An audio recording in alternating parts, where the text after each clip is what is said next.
நிறைய ஆராய்ச்சிகள் வந்துருச்சுங்க. நம்மளுடைய மென்டல் ஹெல்த்தையும், மூட் அண்ட் ஸ்ட்ரெஸ்ஸ வந்து கம்மி பண்றதுக்கு சன்லைட்ட வந்து ஒரு சூப்பரான சொல்யூஷன்.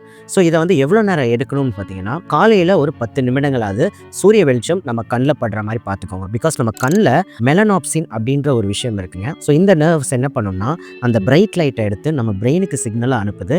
ஸோ உடனே நம்மளுக்கு புத்துணர்ச்சியா இருக்கும். ஸோ அதே மாதிரி நடுவுல ஒரு லஞ்ச் டைம் அந்த மாரி ஒரு 10 நிமிடம் அந்த டைம்ல நேரடியா உங்களால சூரியன பார்க்க முடியாது. பட் ஸ்டில் வெளிச்சத்த பார்த்தா கூட பிரைட் லைட் நீங்க வானத்த பார்க்கலாம், வெளிச்சத்த பார்க்கலாம். ஸோ அப்படி நீங்க மிட் டேல ஒரு 10 மினிட்ஸ் வந்து நீங்க பண்ணலாம். த்ரூ த டே உங்களுக்கு எப்பல்லாம் டைம் கிடைக்கும் போதோ, அப்போ ஒரு 5 மினிட்ஸோ 10 மினிட்ஸோ நீங்க இந்த வெளிச்சத்த பார்க்கும்போது ஆட்டோமேட்டிக்கா வந்து உங்க மூடுமே என்ஹான்ஸ் ஆகும், எனர்ஜி இம்ப்ரூவ் ஆகும். அதே மாதிரி இரவு தூக்கமும் வந்து உங்களுக்கு நல்லாவே கிடைக்கும். அண்ட் இதுல இன்னொரு விஷயம் என்னன்னா, சில பேர் வந்து சன்லைட்ட பார்க்கும்போது என்னால பார்க்க முடியலன்னு சொல்றீங்க. ஸோ அப்போ நீங்க ரொம்ப பிரைட்டா பார்க்குறீங்கன்னு அர்த்தம். ஸோ அதை தவிர்த்துட்டு இளம் வெயிலா இருக்கும்போது காலையில பண்ணலாம். மதியம் டைம்ல நீங்க ஜென்ரலா நீங்க வெளிச்சத்தை பார்த்தா போதும். அண்ட் ஒரு 5 செகண்ட்ஸ் பாருங்க, இன்னொரு 5 செகண்ட்ஸ் வேற எங்கேயாவது பார்க்கலாம். அப்படி மாத்தி மாத்தி பார்க்கும்போது உங்களுக்கு இந்த பிரச்சனை வராது. ஸோ இன்னையில இருந்தே நிறைய இன்டோர்ஸ்லயே இருக்காம சன்லைட் உங்க கண்ணில் படுற மாதிரி பாருங்க. ஸோ அது ரொம்பவே நம்ம ஹெல்த்தை வந்து இம்ப்ரூவ் பண்ணலாம்.